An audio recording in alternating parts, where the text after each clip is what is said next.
আসসালামু আলাইকুম এভরিওয়ান। আপনাদের সকলকে স্বাগত জানাচ্ছি এডজেনি কর্তৃক আয়োজিত স্বপ্নজয় গল্পকথার দ্বিতীয় পর্বে। আপনাদের সাথে রয়েছি আমি রইসুল ইসলাম জিয়ন, পড়াশোনা করছি মুগদা মেডিকেল কলেজ। আমাদের সাথে রয়েছে এবছর 25-26 মেডিকেল ভর্তি পরীক্ষায় জাতীয় মেধায় 37তম Ittesam Azad Utsho, the star of this program. Utsho, কেমন আছো? আসসালামু আলাইকুম। আলহামদুলিল্লাহ ভালো আছে। তুমি কেমন আছো ভাইয়া? এই তো ভাই, আলহামদুলিল্লাহ। আচ্ছা, একদম প্রোগ্রামের শুরুতে হইতেছে গিয়ে কিছু বেসিক কোশ্চেন করি, যেটা আসলে না করলেই হয় না টাইপের পডকাস্ট গুলাতে। সেটা হচ্ছে, ধরো অনেকের থাকে যে খুব মানব জায়গা থেকে ছোটবেলা থেকে তার মানুষকে হেল্প করতে খুব বেশি ভালো লাগে। একটা রিজন হইতে পারে। অনেকের আছে যে বাবা মার ছোটবেলা থেকে ইচ্ছা যে ছেলে মেয়েকে ডাক্তার বানাইতেই হবে, দুইটা রিজন। আবার অনেকের ক্ষেত্রে হয় যে একাডেমিক পড়তে পড়তে মনে হয়েছে যে মানে সে বায়োলজি রিলেটেড সাবজেক্ট গুলোতে খুব বেশি পরিমাণে কমফোর্টেবল, দ্যাটস ওয়াই হচ্ছে গিয়ে মেডিকেল চুজ করা। তোমার ক্ষেত্রে আসলে কোনটা হয়েছে, নাকি হচ্ছে সাদা অ্যাপ্রনের প্রতি একটা আলাদা হইতেছে গিয়ে ফ্যাসিনেশন কাজ করতো আর সামথিং? সো তোমার ক্ষেত্রে কোনটা খুব বেশি অনুপ্রেরণা হিসেবে কাজ? আচ্ছা, ধন্যবাদ। আমার ক্ষেত্রে হচ্ছে সবগুলোর মিক্স আপ বলা যায়। যে আমার মা বাবার হচ্ছে ছেলেকে ডাক্তার বানাবে, আবার আমারও যে হুম, এই মেডিকেল লাইনের প্রতি একটা অ্যাট্রাকশন কাজ করে, যে এখানে মানুষকে হেল্প করে একটা ফার্স্ট হ্যান্ড এক্সপিরিয়েন্স পাওয়া যায় অ্যাকচুয়ালি, যেটা অন্যান্য প্রফেশনে পাওয়া যায় না। আবার আমার বায়োলজিও খারাপ যে লাগে তা না, ভালোই লাগে। তো সবকিছু মিলেমিশে আসলে মেডিকেল লাইনটা চুজ করে। ইটস লাইক যে হইতেছে তোমার একদম ছোটবেলা থেকেই মেডিকেলের প্রতি হইতেছে গিয়ে এই টানগুলা কাজ করছে, নাকি স্পেসিফিক কোনো রিজন আছে? ধরো অনেকের ক্ষেত্রে করোনার টাইমে যখন দেখছে যে মানুষ খুব বেশি পরিমাণে মানে অসহায় হয়ে পড়ছে, তখন থেকে ডাক্তার একটা রোল প্লে করছে কোভিডের সময়, ওইটা একটা জায়গা হইতে পারে। আবার অনেকের ক্ষেত্রে হয়তো বা হচ্ছে, ধরো তোমার জুলাইয়ের আন্দোলনের সময় অনেকের হইতেছে গিয়ে আহত হওয়ার পর ডক্টর একটা বড় রোল প্লে করছে। সো তোমার ক্ষেত্রে কোনটা আসলে মানে মেইন টনিক হিসেবে কাজ করছিল, নাকি এখন ছোটবেলা থেকেই হইতেছে গিয়ে তোমার এই জিনিসগুলা মানে ওইভাবে করে আসছে? হ্যাঁ, যে করোনা টাইমের যে কথাটা মেনশন করলাম, এটা একটা বড় ফ্যাক্টর। আর খুব যে ছোটবেলা থেকে ইমোশন, এটা আসলে টু বি অনেস্ট বলা যায় না। যে আমি এইচএসসি লাইফে আসলে একদম ফিক্স ডিসিশন নিয়েছি যে মেডিকেল লাইনে যাবো। এন্ড হ্যাঁ, অবশ্যই করোনার টাইমে ডক্টরদের যে কন্ট্রিবিউশন, এটাও একটা বড় ফ্যাক্টর ছিল। তারপর আমারও বায়োলজি রিলেটেড সাবজেক্ট ভালো লাগে। তো সব মিলিয়ে আর বাবা মার ইচ্ছা একটা বড় কারণ, এগুলি। আচ্ছা, ঠিক আছে, ভেরি গুড। আচ্ছা, লাস্ট পর্বে হইতেছে গিয়ে আমরা যার সাথে ছিলাম, ওর হচ্ছে ছোটবেলা থেকে লাইফের গ্রাফটা ছিল একদম পুরা টপার ছিল। ও সারা জীবন ফার্স্ট হয়ে আসছে, দেন হইতেছে কিভাবে করে সে এখন ঢাকা মেডিকেলে আসছে।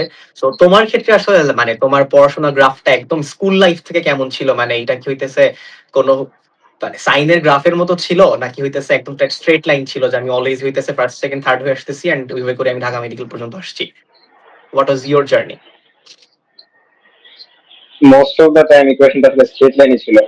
যে আমি বড় হয়েছে হচ্ছে উপজেলায়, ব্রাহ্মণবাড়িয়া জেলার নাসিরনগর উপজেলায়। তো আমি ওইখানে ক্লাস 1 থেকে ক্লাস 10 পর্যন্ত ফার্স্ট বয় ছিলাম। তো হুম, মাশাআল্লাহ। মোটামুটি স্ট্রেট লাইনে বলা যায়। আচ্ছা, সো ব্রাহ্মণবাড়িয়া থেকে হইতেছে গিয়ে কলেজ লাইফে ঢাকায় শিফট কেন করছিলা? যে আমি আসলে জেলায় থাকতাম না, আমি উপজেলায় থাকতাম, নাসিরনগর উপজেলায়। তো ওইখানে হুম, ওইখানে আসলে কলেজ তেমন কোয়ালিটিফুল কলেজ নাই, টু বি অনেস্ট। আর হুম। ঢাকায় আসলে তাই শিফট করা। আচ্ছা, ওকে, ভেরি গুড। আচ্ছা, তোমার কলেজটা হইতেছে বলা হয় নাই, ও হচ্ছে ডিআরএমসি তে ছিল, রাইট? আমি যদি ভুল না করি তুমি ডিআরএমসি তে ছিলা। হ্যাঁ, ঢাকা আচ্ছা, রেসিডেন্সিয়াল মডেল ওকে। কলেজ। মানে তোমার ইচ্ছাই ছিল হচ্ছে কলেজ লাইফ থেকে ঢাকায় শিফট করা, রাইট? হ্যাঁ, এনডিসি তে পড়ার ইচ্ছা ছিল? হ্যাঁ, এটা আমার জার্নির একটা অন্যতম কারণ, এনডিসিতে চান্স না হওয়া। হ্যাঁ, হ্যাঁ, অবশ্যই আমার অনেক বুঝতে বড় পারছি। একটা অবসেশন ছিল আসলে বলা যায়, যে ক্লাস 10-এ একটা অবসেশন ছিল যে এনডিসিতে পাওয়াই লাগবে। পরে আর আসলে এনওডামে চান্স হয় না। তো এখন আর কোনো আল্লাহ যা করে রিগ্রেট নাই সবসময় আসলে। ভালোর জন্যই করে। মোস্ট প্রবাবলি হচ্ছে ওই জি। টাইমটাতে তুমি লাইফে একটা ব্যাকলাশ খাইছিলা বলেই হচ্ছে কি আজকে তুমি আহ মানে বাংলাদেশের সব থেকে বড় প্রতিষ্ঠানে পড়ার সুযোগটা পাইছো, আলহামদুলিল্লাহ। মেবি ওই টাইমটাতে যদি তুমি তোমার গোল অ্যাচিভ করতে পারতা, হয়তো স্টোরিটা অনেক ডিফারেন্ট হইতো। হয়তো বা তুমি অ্যাচিভ করতা, অথবা ডিফারেন্ট হইতেও পারতো। সো ওইটা হয়তো বা তোমার লাইফে একটা বড় একটা টার্ন হিসেবে কাজ করছে, আমার কাছে সেটা মনে হচ্ছে। সো যেটাই হ্যাঁ, হয়েছে এখনো এক্স্যাক্টলি। পর্যন্ত মানে তোমার এখন এসে আলহামদুলিল্লাহ বলা উচিত। আচ্ছা, এরপর হইতেছে গিয়ে মানে পড়াশোনা রিলেটেড কিছু কোয়েশ্চেন করি, বুঝছো? মানে ধরো জুনিয়রদের উদ্দেশ্যে এই টাইপ কথাবার্তা গুলো বলা খুব বেশি ইম্পর্টেন্ট একটা পডকাস্টে এসে। সেটা হচ্ছে ধরো হইতেছে গিয়ে আমরা যারা মেডিকেল প্রিপারেশন নিছি, আমরা হচ্ছে গিয়ে মোটামুটি একদম যে এইচএসসি পরীক্ষার পরে এসে পড়াশোনা শুরু করছি, ইটস নট লাইক দ্যাট। তোমার ক্ষেত্রে মেবি এটা না। আমরা এইচএসসি ফেজে থাকতেই হচ্ছে টুকটাক প্রিপারেশন আমরা নিতাম, একদম সোললি এইচএসসি পরে নিলেও আমরা কিছু অংশ পড়াশোনা আমরা আগেও করে রাখছি, অ্যাজ হচ্ছে কি আমাদের শর্ট সিলেবাস ছিল। আমরা শর্ট সিলেবাসের বাইরের চ্যাপ্টার গুলো পড়ার চেষ্টা করছি এইচএসসি ফেজে এসে। সো তুমি তোমার হচ্ছে কি অ্যাডমিশনের এই জার্নিটা বা অ্যাডমিশনের প্রিপারেশনটা তুমি ফার্স্ট শুরু করছিলা কখন থেকে? হ্যাঁ, অবশ্যই। যে যখন মানে একদম শুরু থেকে আসলে অ্যাডমিশনের কিছু কোয়েশন দেখে রাখা উচিত। প্রথম থেকেই একটু অ্যাডমিশন মুখী পড়াশোনা করা উচিত আসলে, আমি মনে করি। তো আমিও প্রত্যেকটা চ্যাপ্টার পড়ার পরে যে ওই চ্যাপ্টার থেকে মেডিকেলের বইতে কি কি প্রশ্ন আসছে এগুলো একটু দেখে রাখতাম।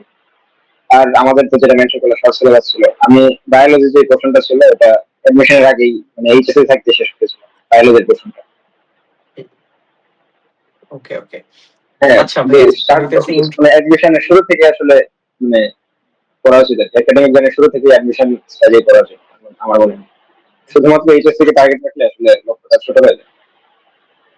হ্যাঁ, ট্রু।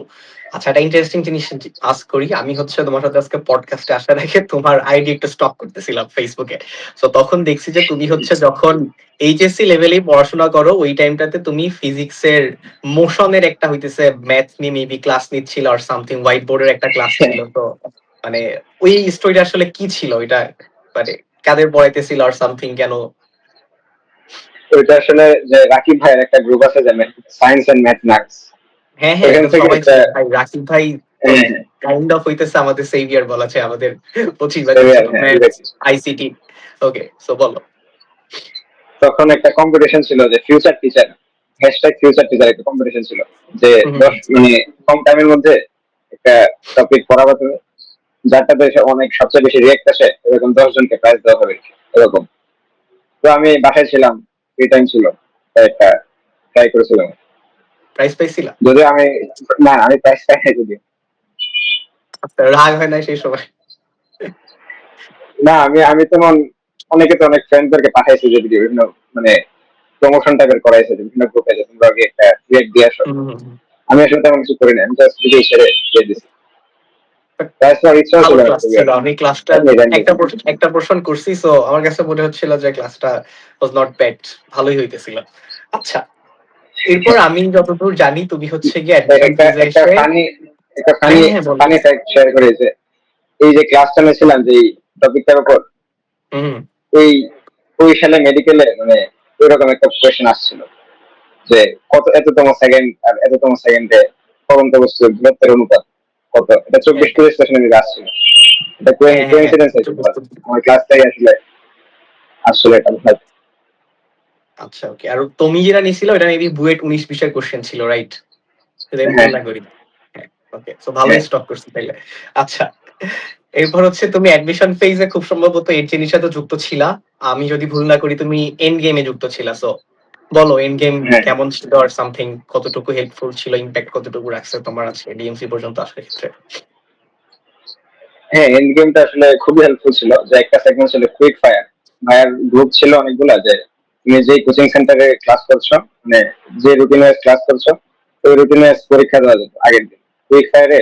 টেলিগ্রাম গ্রুপে মানে অনেকগুলো কোয়েশ্চেন ভাইয়া দিয়ে দিতেন, ওইগুলো আমি হুম, করতাম। মানে কুইক রিভিশন হয়ে যেত পুরো চ্যাপ্টার বা পুরো বইয়ের উপর। হুম, ওই জিনিসটা আসলে খুব হেল্পফুল ছিল। আর ভাইয়ার অনেক গ্রুপে থাকার সুবাদে অনেক গাইডলাইন পেয়েছি। আর ভাইয়ের জিকে একটা পিডিএফ দিয়েছিলেন, ওটা আমি পুরাটাই পড়েছিলাম। তো ওভারঅল অনেক হেল্পফুল ছিল।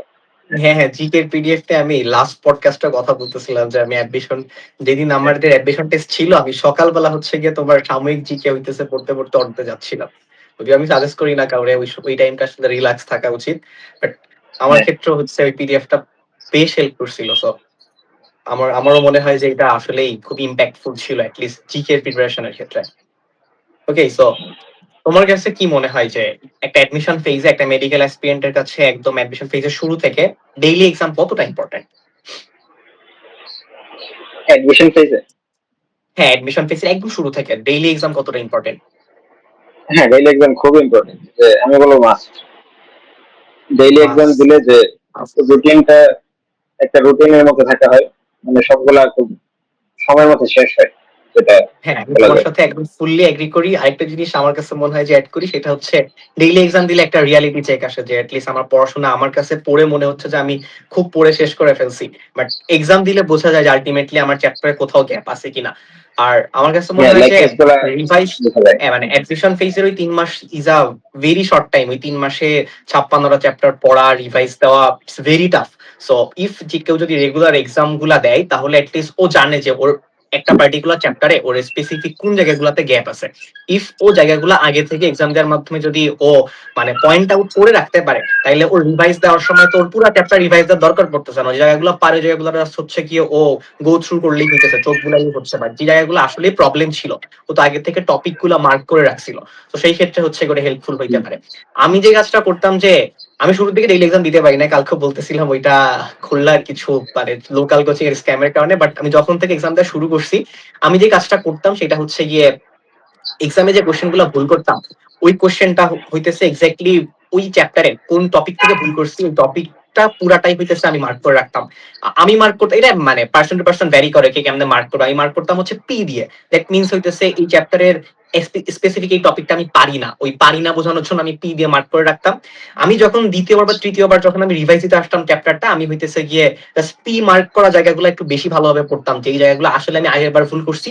এইবার ওই সেম এরিয়া থেকে যদি অন্য কোনো কোশ্চেন আসে বা সেম কোশ্চেনটা আসে, ইনশাল্লাহ আমার আর ভুল করা যাবে না। সো ওই জন্য এটাই মার্ক করতাম। তো হ্যাঁ, আমার কাছে মনে হয় এটা একটা ভালো একটা রিভাইজ মেথড হইতে পারে, যেটা খুব বেশি প্রোডাক্টিভ। একটা চ্যাপ্টার ধরো মানে ফুললি হইতেছে কি আমি বারবার হচ্ছে পরিপাক পড়ার সময় পড়তেছি যে হচ্ছে দ্বন্দ্ব সংকেত আইসিপিএম 1 2 3, মানে এটা তো সবসময় তো পড়ার দরকার নেই, এটা সবাই পারে। তুমি এক্স্যাক্টলি পড়ো তোমার যে এগুলো হচ্ছে তুমি এক্সামে ভুল করছো যে এগুলো পড়ো। তো আমার কাছে মনে হয় যে ডেইলি হ্যাঁ। এক্সামটা ফুললি এগ্রি করি যে এটা আসলেই মাস্ট। ডেইলি এক্সাম দিলে একটা রিয়ালিটি চেক থাকা যায়, চ্যাপ্টারের মানে যে লুপ হাউস গুলা ভালো মতো বোঝা যায়। ওকে, সো পড়াশোনা নিয়েও তো হ্যাঁ, আমার কথাবার্তা আমার বললাম। ক্ষে- আমার হ্যাঁ হ্যাঁ, ক্ষেত্রে আমার ক্ষেত্রে টেকনিকটা সিমিলারই ছিল। তুমি পি দিয়ে মার্ক করতে, আমি এম দিয়ে মার্ক করতাম। লাল কালি দিয়ে এম দিয়ে মিস্টেক, মনে নাই। না এম দিয়ে মিস্টেক, যে এগুলা ভুল করছি। মিস্টেক, ওকে ওকে হ্যাঁ। ওকে। তো সো যখন ডেইলি এক্সামের পর যখন যে পেপার ফাইনাল, সাবজেক্ট ফাইনাল হইতো, ওই টপিক গুলা ভালো করে দেখতে পারি। তো হ্যাঁ, এটাই। আর ভাই লিটারেলি ডেইলি এক্সাম গুলো শেষ হয়ে যাওয়ার পর যখন পেপার ফাইনাল দেওয়া শুরু করতাম, তখন মনে হইতো যে ভালো লাগতো যে এখন তো চ্যাপ্টার থেকে খুঁটাই খুঁটাই কোশ্চেন করতেছে না, কম্পারেটিভলি ইজি কোশ্চেন হচ্ছে এখন, এরকম মনে হইতো। হ্যাঁ, আচ্ছা, সো প্রিপারেশন নিয়ে অনেক কথা বললাম। এবার আসো তোমার লাইফের সব থেকে মেমোরেবল এবং তোমার লাইফের আমার কাছে মনে হয় এখনো পর্যন্ত সব থেকে ফেভারিট 2টা দিনের কথা নিয়ে বলি। একটা হচ্ছে মেডিকেল অ্যাডমিশন টেস্টের দিন 12ই ডিসেম্বর 2025, আর হচ্ছে রেজাল্টের দিন 14ই ডিসেম্বর 2025। সেগুলো। সো এক্সাম হলে যাওয়ার আগে তোমার মেন্টাল স্টেট কেমন ছিল, বা এক্সাম হল ফিয়ারটাকে কেমনে হচ্ছে গিয়ে তুমি মিনিমাইজ করে স্কুল এক্সাম দিয়ে হচ্ছে 88.75 পাইছো, অর আর এন্ড হইতেছে 13 তারিখ কিভাবে গেছে, 14 তারিখ কিভাবে রেজাল্ট পাইলা, রেজাল্টের সময় সাথে কারা ছিল, যদি শেয়ার করতা। আচ্ছা, আমি প্রথমে যে মেন্টাল কুলনেস যেটা বজায় রাখা, এটা নিয়ে একটু অ্যাড করি। আমি আগের দিন আসলে আমার মানে 11ই ডিসেম্বর দিনটা আমি দুইটা ফেজে ভাগ করেছিলাম। যে 3টা পর্যন্ত একটা ফেজ, মানে ওইটাকে টুকটাক আমি আগে কিছু টপিক মানে একটা খাতায় লিখে রেখেছিলাম যে এগুলো আমি আগের দিন পড়বো। এগুলো আমি একটু চোখ বলেছিলাম 3টা পর্যন্ত আর কি। তারপর হচ্ছে আমার সিট পড়েছিল হচ্ছে বুয়েট, স্কুল অ্যান্ড কলেজ ক্যাম্পাসে।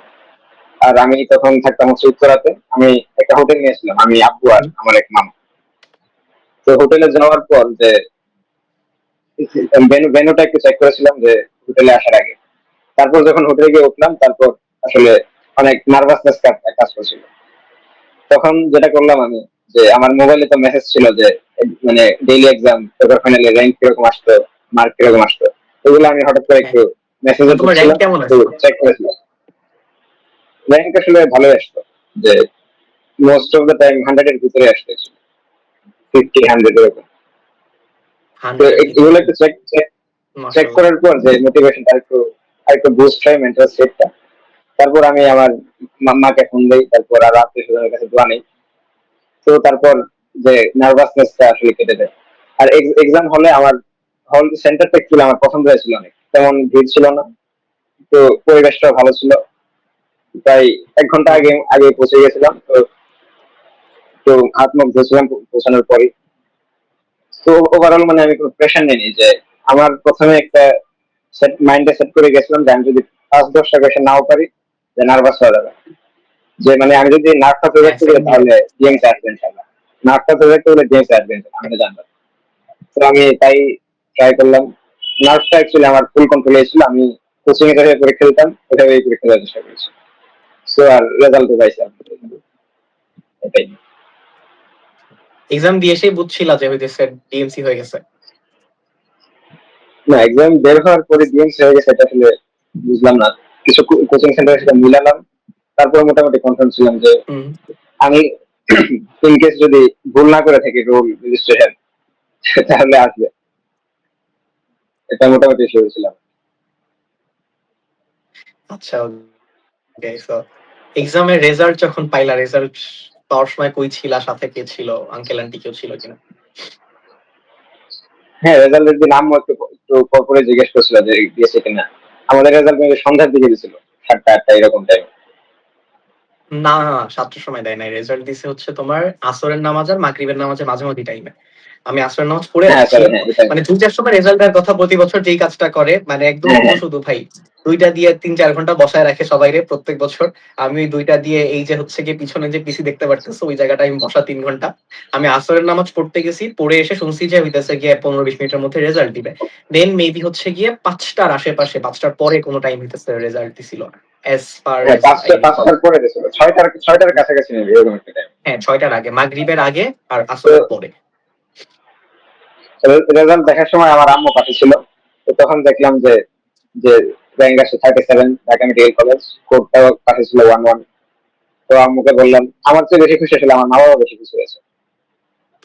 তারা রেজাল্ট পাওয়ার পরে দুজন মিলে মিষ্টি কিনতে চলে গেছে, ওরাই আমাকে মিষ্টি খাওয়াইলো এসে। আর আমিও অনেক, যে আমার আমার আরো ফেলিয়ার ছিল লাইফে, যেটা বললাম এনডিসি তে চান্স পাই নাই। তারপর আমার এসএসসি এইচএসসি কোনোটাতেই গোল্ডেন এ প্লাস ছিল না আসলে। তো আমার তোমার কিছু সাথে ফেলিয়ারের পর এসএসসি তে আমার হচ্ছে আস মোমেন্ট ভাই। আমার এসএসসি তে গোল্ডেন এ প্লাস ছিল না, ইংলিশে মিস করছিলাম। এইচএসসি তে পাইছিলাম, জি আমি আলহামদুলিল্লাহ। আমি এসএসসি তে হচ্ছে বাংলাদেশের বিশ্ববিদ্যালয় মিস করেছিলাম, আর এইচএসসি তে বাংলাতে। তো মানে ফাইনালি একটা মন মতো রেজাল্ট হয়েছে, তো আসলে আলহামদুলিল্লাহ। ওই মোমেন্টটা আসলে লাইফে কি এখন পর্যন্ত এখন আর কোনো এখন আফসোস পর্যন্ত আছে যে লাইফের হচ্ছে সেরা গিয়ে, মোমেন্ট। এখন কি আর না, কোনো এখন আফসোস আছে যে আফসোস নাই, ওকে? এখন আফসোস ইউ নাই। ইউ শুডেন্ট, এখন আফসোস বুঝি থাকা উচিত না এখন। সৃষ্টিকর্তার উপর সেই কৃতজ্ঞতা এখন এটলিস্ট হওয়া উচিত। কারণ তুমি এখন বাংলাদেশে অন অফ দা না, বাংলাদেশের দ্য বেস্ট ইনস্টিটিউশনে পড়তেছো। ইফ হচ্ছে গিয়ে BUET, DMC, DU. So yeah, congratulations again. আচ্ছা, ওকে। So thanks. একটা জিনিস নিয়ে আই গেস মনে হইতেছে এই পডকাস্টে কথা বলা উচিত, যে ধরো আমরা ইনশাল্লাহ দুজনই, আল্লাহ যদি হচ্ছে গিয়ে আমাদের ভাগ্যে রাখে, আমরা ডাক্তার হইতেছি। বাট তোমার কাছে বাংলাদেশের এই যে ডাক্তারি যে সেক্টরটা, এই সেক্টরে ধরো হচ্ছে গিয়ে ডাক্তারদের অনেক সময় হইতেছে কসাই বলে সম্বোধন করা হয় একটা জায়গা। আরেকটা জায়গা এটা হচ্ছে গিয়ে আমার কাছে মনে হয় খুব বাজে একটা নর্মস, যে হচ্ছে গিয়ে ভাই একটা ডক্টর, সে তার লাইফে এই পরিমাণ কষ্ট করার পর হচ্ছে গিয়ে ওই ডিগ্রিটা সে অর্জন করছে। তো খুবই সিলি সিলি মিস্টেকের কারণে একটা ডক্টরকে হইতেছে একটা মানুষের এই ধরনের কষাই অর সামথিং বলা খুব বেশি মেক সেন্স করে না। এটা হচ্ছে একটা সোসাইটির পার্সপেক্টিভ গেল। আবার আরেকটা জায়গা আছে, সেটা হচ্ছে গিয়ে তুমি এটা খেয়াল করবা যে অধিকাংশ ডক্টররাই, ধরো তোমাকে হচ্ছে রাত ৮টার সময় সিরিয়াল দিছে, আর সিরিয়ালটাও মানে মোস্ট অফ দা টাইম ১, ১.৫, ২, ৩ ঘন্টা পরে দেখতেছে। সো এটা আবার আমার কাছে মনে হয় ডক্টরদের এই জায়গাগুলো আসলে চেঞ্জ করা উচিত। সো তোমার কাছে এই পুরা মানে ডাক্তারের সাথে হইতেছে গিয়ে আমাদের মানে সোশ্যাল যে সিভিক্স যারা আছে, সিভিলিয়ান, এদের সাথে হইতেছে রিলেশনটা আসলে আরো বেটার হওয়া উচিত কিনা, তোমার কাছে কি মনে হয়? হ্যাঁ, এক্ষেত্রে উভয় পক্ষকে আসলে একটু চেঞ্জ হতে হবে, যে ডক্টরদেরও একটু চেঞ্জ হতে হবে, আর জনগণকে একটু চেঞ্জ হতে হবে। প্রথমে আমার মনে হয় হেলথ মিনিস্ট্রিটা আছে, মানে আরেকটু দ্রুত পদক্ষেপ নেওয়া উচিত, যে ডক্টরের যে সম্মানটা এটা বজায় থাকে। কিছুদিন আগে আমরা দেখলাম যে একটা স্বাস্থ্যমন্ত্রী একটা বিবৃতিতে বলছিলেন যে মানুষ ডক্টরের পেছনে ঘুরবে না, ডক্টর মানুষের পেছনে ঘুরবে। দেখছি, দেখেছিল কেন? আমার মনে হ্যাঁ, হয় এটা একটা একটা রেসপেক্টের জায়গা ধরে রাখা উচিত, যে ডক্টর হওয়াটা আসলে অনেক একটা হার্ড ওয়ার্কের ব্যাপার, মানে সারা জীবনই পড়া লেগে এটা। হ্যাঁ, এটা যদি তারা মাথায় একটা স্টেটমেন্ট করার আগে ওটা যাতে তারা মাথায় রেখে স্টেটমেন্ট করে, এটা আসলে ফার্স্ট পয়েন্ট। আর যেটা বলা যে ডক্টররা লিড করে, এটা তাদের তাদেরও একটু ইমপ্রুভ করা দরকার। আর আমার কাছে অবশ্যই যেটা একটা মনে হয় যে প্রেসক্রিপশন। হচ্ছে যে হ্যাঁ, আমার হ্যাঁ কাছে বলো। যেটা মনে হয় হচ্ছে গিয়ে ধরো তোমার মানুষজন অনেক সময় না বুঝে কথাবার্তা গুলা বলে, এর পিছনে একটা রিজন হচ্ছে ডক্টরদের এই যে অনেক সময় তারা মানে ফুললি রেসপন্সিবিলিটি অনেক ডক্টরই শো করে না, but most of the doctors করে। সো আমার লাইফে ইচ্ছা আছে যে হইতেছে গিয়া মানে আমি ইনিশিয়েটিভটা নিব যে অ্যাটলিস্ট আমি যেটা পারি ওইটা হইতেছে গিয়ে আমি প্রমিস করবো যে ভাই আমি যদি হইতেছে 8টার সময় দেখতে পারি তাইলে আমি আশেপাশে টাইম বলবো, এক্সাক্ট টাইম আমি দেখতে পাবো না, এটা তো খুবই অবভিয়াস, বাট আমার ইচ্ছা আছে এরকম কিছু করার। অ্যাটলিস্ট আমি যদি 5টা মানুষের মাইন্ডসেটও চেঞ্জ করতে পারি আর আমার দুই একজন ব্যাচমেটকে যদি চেঞ্জ করতে পারি, মানে এটা খুবই হেল্পফুল হবে। ওইখান থেকে যদি এটা শুরু করা যায়, আই হোপ সো হয়তো বা আস্তে আস্তে করে আল্লাহ যদি চায় এই নর্মসটা আসলে সরাই দেয়, মানে গেলেও যাওয়া উচিত। সো আই হোপ যে হচ্ছে গিয়ে কিছুটা হইলেও আমি সাকসেসফুল করতে পারবো, ইফ আল্লাহ আমাকে পর্যন্ত নেয়। ইনশাল্লাহ। আহ, আমি হইতেছে তোমার কাছ থেকে সেম জিনিসটা এক্সপেক্ট করবো। ওকে, সো হ্যাঁ, আবার হচ্ছে ইনশাল্লাহ। পড়াশোনায় হইতেছে একটু ব্যাক করি, সেটা হচ্ছে গিয়ে তোমার মানে হায়ার ম্যাথ হইতেছে তুমি ঠিকঠাক মতো পড়ছিলা নাকি হচ্ছে গিয়ে ফাঁকি দিছিলা? না, আমার আসলে এইচএসসি ফার্স্ট ইয়ারে আমি আমি ইঞ্জিনিয়ারিং স্টাইলে পড়াশোনা করেছিলাম। ইন্টারেস্টিং। তো হায়ার ম্যাথ আমার আমার ফেভারিট সাবজেক্ট ছিল হায়ার ম্যাথ। হুম হুম। বায়োলজি থেকে আমি এইচএসসি তে হায়ার ম্যাথ আরো অনেক বেশি টাইম দিয়েছি। ইনফ্যাক্ট এইচএসসি এর আগে আমার ইঞ্জিনিয়ারিং থেকে বুয়েট কোয়েশ্চেন ব্যাংক শেষ ছিল হায়ার ম্যাথ স্পেশালি। তুমি কি হচ্ছে গিয়ে পরে আর বুয়েট মেডিকেলে এক্সাম ট্রান্সফার করে কোথাও এক্সাম এক্সাম দেওয়া দিছিলা? হয়নি। হ্যাঁ, ডিইউতে মেডিকেলে দিয়েছিলাম। ট্রান্সফার ডিউতে দিছিলা? দুইটাই দিছিলা? হ্যাঁ, না ডিইউ এ এটা দিয়েছিল। দুই জায়গায় পরীক্ষা দিয়েছি, এই মেডিকেল আর ডিইউ। ডিইউতে আচ্ছা পজিশন আসছিল 826। যাক যাক, ভেরি গুড ভাই। এটা ড্রিম কাইন্ড একদম অফ। প্রিপারেশন ছাড়া নিয়েছিলাম অ্যাকচুয়ালি। হ্যাঁ হ্যাঁ, তা তো তাই অবভিয়াসলি। এটা একটু ব্যাংকটা একটু পিছিয়ে গেছে। আচ্ছা ওকে, সো অ্যাডমিশন ফেজে হইতেছে গিয়ে তোমার বাসার এনভায়রনমেন্টটা হইতেছে কেমন ছিল, মানে আঙ্কেল আন্টি তোমার সাথে কতটা সাপোর্টিভ ছিল? আর একটা ফ্যামিলি মানে একটা অ্যাডমিশন অ্যাসপিরেন্টের বাসার এনভায়রনমেন্ট অ্যাকচুয়ালি কেমন হওয়া উচিত বলে তোমার কাছে মনে হয়? আমি আসলে এইচএসসি পার করছি হচ্ছে একটা হোস্টেলে, এখানে মা বাবা ছিল না। ওটা বাদ দিয়ে অ্যাডমিশন টাইমের কথাটা বলি। অ্যাডমিশনে আমি আমার আন্টির বাসা থেকে করেছি, উত্তরা। ওখানে অ্যাকচুয়ালি অনেক সাপোর্টটা আসলে অনেক ম্যাটার করে অ্যাডমিশন টাইমে। একটা স্টুডেন্ট যাতে হুম। একটা মানে টাইম ওয়েস্ট যাতে খুবই কম হয়, এদিকে খেয়াল রাখতে হবে যে এক্সট্রা কোনো প্রেশার যাতে না থাকে বাসায়। এটা হলে আসলে ভালো হয়। এমনিতেই অনেক হুম। ডিপ্রেশন, অনেক ওভার থিঙ্কিং কাজ করে ওই টাইমে। তো যদি গার্জিয়ানরা একটু সাপোর্টিভ থাকে তাহলে বেস্ট হয় অ্যাকচুয়ালি। Okay, got it. আচ্ছা, এসএসসি বা এইচএসসি তে যখন হইতেছে গোল্ডেন মিস করলা, বাসা থেকে বকাবকি করে না কখনো? না, না, আমি মোটামুটি মন খারাপ করতাম, কিন্তু বাবা মা সবসময় মোটিভেট করতো। সেম ইয়ার, আমার ইনফ্যাক্ট এইচএসসি এসএসসি তে পরীক্ষায় গোল্ডেন রেজাল্ট খারাপ করার পর এইচএসসি তে আমার কাছে মনে নাই যে হচ্ছে গিয়ে আমার কোনোদিন হচ্ছে গিয়ে বলছে যে মানে কেন হইতেছে প্লাস মানে ইংলিশে প্লাস পাস নাই or something. So to be very honest, close মানুষজন গুলার সাপোর্ট অনেক বেশি ম্যাটার করে লাইফে। হ্যাঁ, হ্যাঁ এটাই, ক্লোজ মানুষের সাপোর্টটা অনেক ম্যাটার করে। অনেক বেশি ম্যাটার করে। আরেকটা জিনিস আমার এইচএসসি তে যেটা হইছে, মানে আমি অলওয়েজ ট্রাই করতাম যে হচ্ছে সৃষ্টিকর্তার সাথে এটলিস্ট এইচএসসি পেজটাতে খুব বেশি কানেক্টেড থাকতে। মানে আমি এমন কোন রাত নেই যেদিন হইতেছে কি আমি আল্লাহর কাছে কান্নাকাটি করি নাই যে হচ্ছে কি আমার জন্য যেটা বেস্ট সেটা হইতেছে এটলিস্ট আমার জন্য করো। আমার যখন হইতেছে মানে খুব বেশি ডিমোটিভেটেড লাগতো, ডিপ্রেস লাগতো, ট্রমাটাইজড লাগতো, আমি হইতেছে নামাজ পড়তাম, আল্লাহর কাছে দোয়া করতাম। মানে আমার কাছে মনে হয় যে অনেক রিফ্রেশিং লাগে ওই টাইমটাতে। একটা অ্যাসপিরেন্টস এর উপর প্রচন্ড বার্ডেন থাকে, প্রেশার থাকে। আমরা বলি যে হচ্ছে বার্ডেন প্রেশার না নিয়ে হচ্ছে পড়াশোনাগুলো করতে, বাট এটা আসলে অনেকে পারে কম্পারেটিভলি কুল থাকা পসিবল, বাট ফুললি হইতে গিয়া এই বার্ডেন গুলা থেকে সরে আসা পসিবল না। সো ওই টাইমটাতে সৃষ্টিকর্তার কাছে যদি যে যেই ধর্মই হোক না কেন, যে রিলিজিয়ানই হোক না কেন, আইদার সে হইতেছে কি হইতে পারে সে খ্রিস্টিয়ান, সে বুদ্ধ, বা সে হিন্দু, বা সে মুসলিম, প্রত্যেকেরই তার সৃষ্টিকর্তার কাছে অ্যাটলিস্ট এই টাইমটাতে এই ফেজটাতে এসে কিছুটা টাইম দেওয়া উচিত। টু বি ভেরি অনেস্ট, অনেক বেশি হচ্ছে গিয়ে রিফ্রেশিং লাগে, মোটিভেটেড লাগে। আর মনে হয় যে ইয়েস, আবারও হইতেছে একটা মোটিভেশন কাজ করে যে I can do it. So আমার কাছে মনে হয় যে এই যে হচ্ছে যে ফেজটা, এই ফেজটাতে সৃষ্টিকর্তার সাথে কানেক্টেড থাকা খুব বেশি ইম্পর্টেন্ট।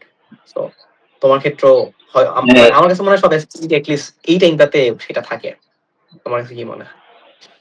হ্যাঁ এক্স্যাক্টলি, এই টাইমটাতে আসলে রিলিজিয়াস রিচুয়ালস গুলো মেনটেন করা মানে হুম, ম্যান্ডেটরি বলে আমি মনে করি। যে যে তুমি তুমি যেটা বলা যে মানে প্রে করার পরে মাইন্ডটা অনেক রিফ্রেশ লাগে, তারপর এটাই মাইন্ড রিফ্রেশমেন্ট, তারপর আলাদা একটা স্যাটিসফ্যাকশন কাজ করে যখন হুম। রিচুয়ালস গুলো মানা হয়। আমি যতই চেষ্টা করি হ্যাঁ না কেন সৃষ্টিকর্তা না চাইলে আসলে কোনো কিছু সম্ভব না। তার উপর ডক্টরের মতো একটা নোবেল হ্যাঁ প্রফেশন, এটাই। সৃষ্টিকর্তা চাইলে হইতেছে এই প্রফেশনে আমি আসতে পারবো, আদারওয়াইজ না। আরেকটা কথা, প্রত্যেকটা পডকাস্টে হইতেছে গিয়ে আমি একটা মেসেজ দেওয়ার ট্রাই করতেছি টু মাই বিলাভ জুনিয়র্স। সেটা হচ্ছে গিয়ে যে কখনোই হইতেছে একজন মেডিকেল অ্যাসপিরেন্টের এইটা চিন্তাই করা উচিত না যে মেডিকেল অর ডাই। ঠিক আছে, মেডিকেল তুমি চেষ্টা করতে পারো সর্বোচ্চ, এর থেকে বেশি তো তোমার হাতে কিছু নাই, আমার হাতে কিছু নাই। তোমার টিচার তোমাকে ভালো মেন্টরিং করতে পারে, তুমি ভালো চেষ্টা করতে পারো, আলটিমেটলি ওই একটা ঘন্টা তোমার লাইফের ডিসাইডিং ফ্যাক্টর হয়ে থাকবে। সো তুমি মেডিকেল মিস করছো মানে তোমার লাইফের সবকিছু শেষ হয়ে গেছে, নট লাইক দ্যাট, তোমার লাইফে অনেক কিছু বাকি আছে। সো প্লিজ নিজের সর্বোচ্চ দিয়ে চেষ্টা করো, বাট এট লিস্ট কখনোই যদি হচ্ছে গিয়ে এই সাময়িক সময়ের জন্য যদি ফেইলিয়ার লাগে, ওটার লাইফের একদম পুরা হচ্ছে গিয়ে মানে পরম ফেইলিয়ার ভেবে নিও না। লাইফে তোমার অনেক কিছু দেখার বাকি আছে, 18 বছর বয়সে যেটা দেখছো এর থেকে অনেক বেশি দেখার বাকি আছে। সো সৃষ্টিকর্তার উপর সবসময় ফেইথটা রাখা উচিত যে অলওয়েজ সৃষ্টিকর্তা যেটা করে লাইফের বিগার মার্জিনের ভালোর জন্যই করে। সো আই গেস তুমি আমার সাথে হ্যাঁ একমত হতে হইতেছে এই জিনিসটাতে, যে হ্যাঁ হইতেছে কখনোই অনেক ভালো ভালো স্টুডেন্ট থাকতে পারে যারা হচ্ছে অনেক ভালো প্রিপারেশন নিচ্ছে, বাট সামহাউ হচ্ছে গিয়ে তাদের তাকদিরে ছিল না বলে তারা হয়তো বা তাদের এক্সপেক্টেড জায়গায় যেতে পারে না। বাট হু নোস, তারা হয়তো লাইফে যারা চান্স পাইছে ওদের থেকে অনেক বেশি হইতেছে শাইন করবে। সো এটা তো হতেই পারে। আই গেস তুমি এগ্রি করবা। হ্যাঁ অফকোর্স। আমাদের হাতে যেটা আছে সেটা হচ্ছে নিজের 100% দেওয়া, আর রেজাল্ট অনেক সময় আসলে আমাদের হাতে থাকে না। রেজাল্টটা আসলে জাস্ট হচ্ছে যে আল্লাহর উপর ছেড়ে দেয়, আল্লাহর উপর ছেড়ে দেয় ভালো। হুম, আমরা যেটা করতে পারি আমি সর্বোচ্চটা দিই, যে আল্লাহ যেটা রাখছে এটাই এটাই বেস্ট আমাদের। এটা বিশেষ করে করলে আসলে লাইফ জাস্ট হ্যাপি হয়, একটা মেসেজই যেটা আমি সেটা হচ্ছে গিয়ে মেক শিওর যে হচ্ছে গিয়ে ইফ আল্লাহ না করুক কখনো যদি হচ্ছে গিয়ে তোমার এক্সপেক্টেড জায়গায় তুমি চান্স না পাও, কোনো যেন এই আফসোসটা করা না লাগে যে আরেকটু পড়লে হচ্ছে গিয়ে পারতাম। সো হ্যাঁ এটা এটা আসলে right, আচ্ছা, যে নিজের হান্ড্রেড আরেকটা জিনিস। পার্সেন্টটা দিলে আসলে রিগ্রেটটা থাকে না, যেটা সত্যি হুম, কথা। মানে না বিষয়টা যদি এডিট না হয় তাহলে তোমার রিগ্রেট থাকে না, যদি নিজের বেস্টটা দেওয়া হয়। তোমার কাছে কি মনে হয় অ্যাডমিশন ফেজে কি তুমি যেটুকু এফোর্ট দিছো এর থেকে কি 1% বেশি এফোর্ট দেওয়া পসিবল ছিল তোমার কাছে? হ্যাঁ 1%, হ্যাঁ বেশি দেওয়া ছিল অ্যাকচুয়ালি। যে স্পেসিফিক্যালি বলতে গেলে একটা আমাদের একটা সাধারণ জ্ঞান ছিল যে আখ উৎপাদনে শীর্ষ হুম, হুম, জেলা হুম, কোনটি। ওইটা আসলে আমি ওই টপিকটা আসলে আমি হাতে নিয়েও আর পড়িনি। আগের দিনের কথা বলছি, যে হুম, হুম, হুম। আপডেটেড জিকে গুলো তো আমাদেরকে সরবরাহ করা হয়েছে কোচিং সেন্টার থেকে। যে আমি জায়গাটা পড়ছো কিন্তু এই জায়গাটা আসলে লক্ষ্য করিনি, আর একটু ভালো করে পড়লে হয়তো টপ 20-তে আসতে সে করতাম, তাও কোনো রিগ্রেট নেই। হ্যাঁ, এটা অবভিয়াসলি রিগ্রেট তো আসলে থাকা উচিত না। আর সত্যি কথা বলতে 100টা কোশ্চেনে একটা দুইটা কোশ্চেন প্রত্যেকটা চান্স প্রাপ্ত অ্যাসপিরেন্টই হচ্ছে গিয়ে একটু উল্টাপাল্টা করে আসে, এটাই স্বাভাবিক, খুবই ইউজুয়াল একটা ঘটনা আমার কাছে মনে হয়। আমি ভাই সাইনাসের কোশ্চেন ভুল করে আসছি, আমি ওটা ম্যাক্সিলারি হ্যাঁ দাগায় চলে আসছি। সিলেবাস মানে আমি এক্সাম হল থেকে বের হওয়ার পর যখন রিয়ালাইজ করতে পারছি যে আমি এটা কেমনে ম্যাক্সিলারি দাগাইলাম, আমি পুরো অটো কান্না করতে করতে বাসায় আসছি যে আমি এই কোশ্চেন যখন ভুল করছি, মিনিং আমি অনেক কিছুই উল্টাপাল্টা ভুল করে আসছি। সো এটা হ্যাঁ হয়, এরকম দুই একটা কোশ্চেন মিলাই সিলেবাস দিতে। কোচিং এর পরীক্ষায় আমার অনেকে হয়েছে এরকম মিস্টেক। মেডিকেল লাস্টের দিকে আসলে মিস্টেক কমই হইতো, আর আল্লাহ রহমতে মেইন এক্সামে মিস্টেক পাইনি। ওকে, সো এটাই ছিল মোটামুটি তোমার জার্নি জানা হইলো। মানে it was a very nice meeting you, যে হচ্ছে গিয়ে তোমার লাইফের মানে মানুষের আসলে শাইন করার গল্পগুলো শুনতে অনেক বেশি ভালো লাগে। সো সেইটা আরো হইতেছে যে আমি তুমি হইতেছে একসাথে সেম একটা এক্সাম দিয়ে হচ্ছে এই পর্যন্ত আসছি। সো আমার কাছে তোমার সাথে ইন্টারেক্ট করতে আরো বেশি ভালো লাগছে। সো হোপফুলি একদিন তুমি হইতেছে অনেক বড় একজন ডক্টর হবা, যেটা তোমার লাইফের ড্রিম, আঙ্কেল আন্টি ড্রিম, এটা ফুলফিল করতে পারবা ইনশাল্লাহ। মানুষের জন্য কাজ করতে পারবা, ছোটবেলা থেকে যে ইচ্ছা যে হচ্ছে গিয়ে একজন ভালো মানবিক মানুষ হবা, মানবিক ডাক্তার হইতে পারবা, সেইটা হইতে পারবা ইনশাল্লাহ। আমার জন্য দোয়া কইরো যেন একজন ভালো মানুষ হইতে পারি, ভালো ডাক্তার হইতে পারি। আর অবভিয়াসলি ঢাকায় তো থাকতেছি ভাইয়া, ইনশাল্লাহ দেখা হবে। যে কোনো হ্যাঁ, ইনশাল্লাহ দেখা হবে। দেখা হবে, কন্ট্যাক্ট থাকবে। Okay, best of luck. Thank you very much.